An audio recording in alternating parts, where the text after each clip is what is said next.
Long ago, when the knights lived in the land, there was one knight whose name was Sir George.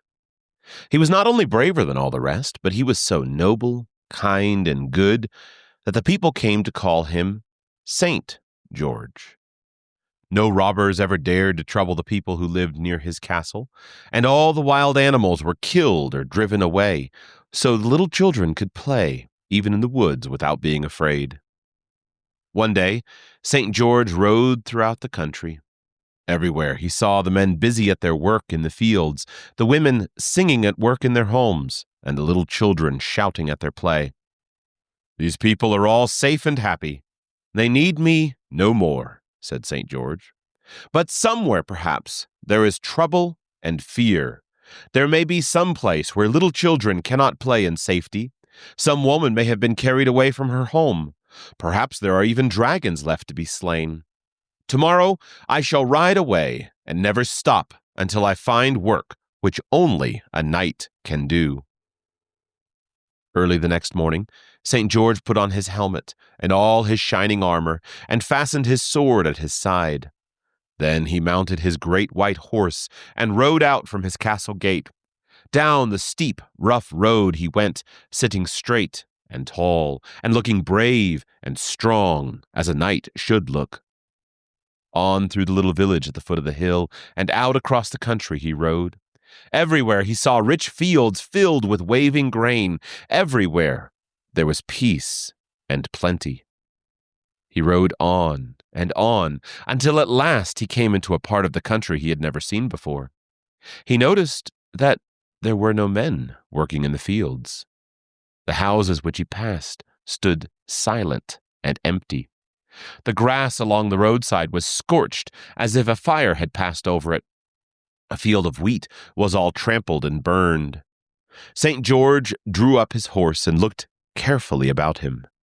Everywhere there was silence and desolation. "What can be the dreadful thing which has driven all the people from their homes? I must find out and give them help if I can," he said. But there was no one to ask. So St. George rode forward until at last, far in the distance, he saw the walls of a city. "Here surely I shall find someone who can tell me the cause of all this," he said. So he rode more swiftly toward the city. Just then the great gate opened, and St. George saw crowds of people standing inside the wall. Some of them were weeping. All of them seemed afraid. As St. George watched, he saw a beautiful maiden dressed in white, with a girdle of scarlet about her waist, pass through the gate, alone. The gate clanged shut, and the maiden walked along the road, weeping bitterly. She did not see St. George, who was riding quickly toward her. "Maiden, why do you weep?" he asked as he reached her side. She looked up at St. George sitting there on his horse, so straight and tall and beautiful. "Oh, Sir Knight," she cried, "ride quickly away from this place. You know not the danger you are in." "Danger?"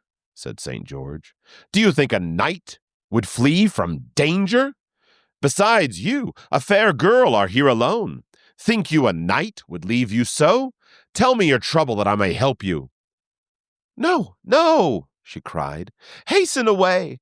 You would only lose your life. There is a terrible dragon nearby. He may come at any moment. One breath would destroy you if he found you here. Go quickly."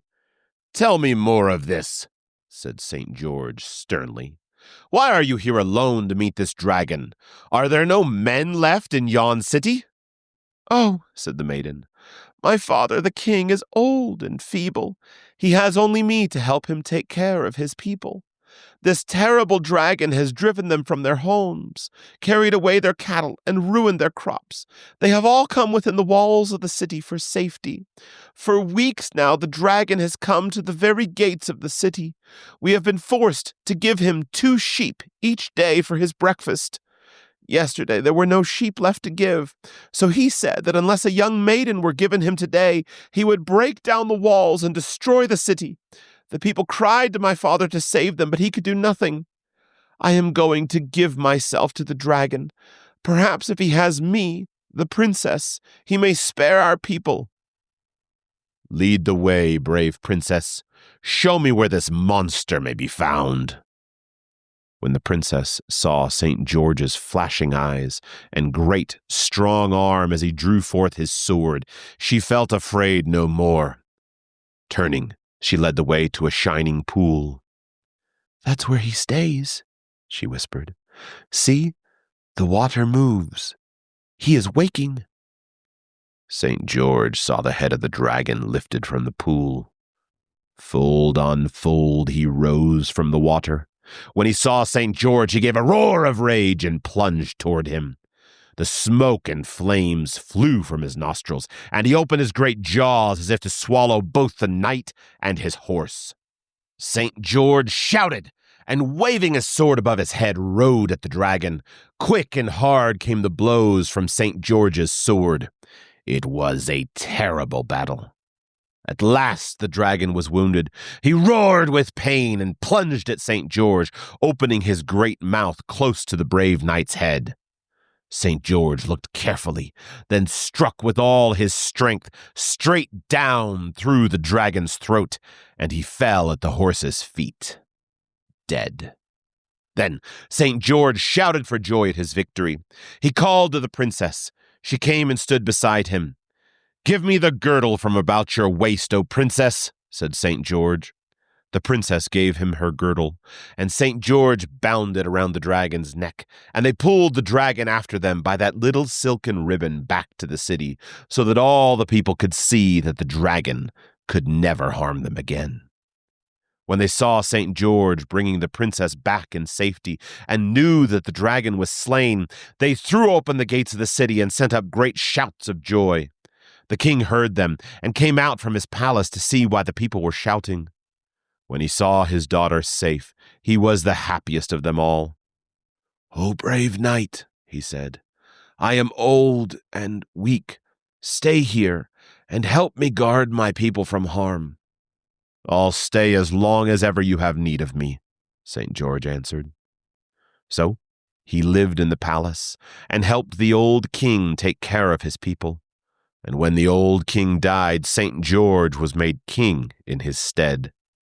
The people felt happy and safe so long as they had such a brave and good man for their king.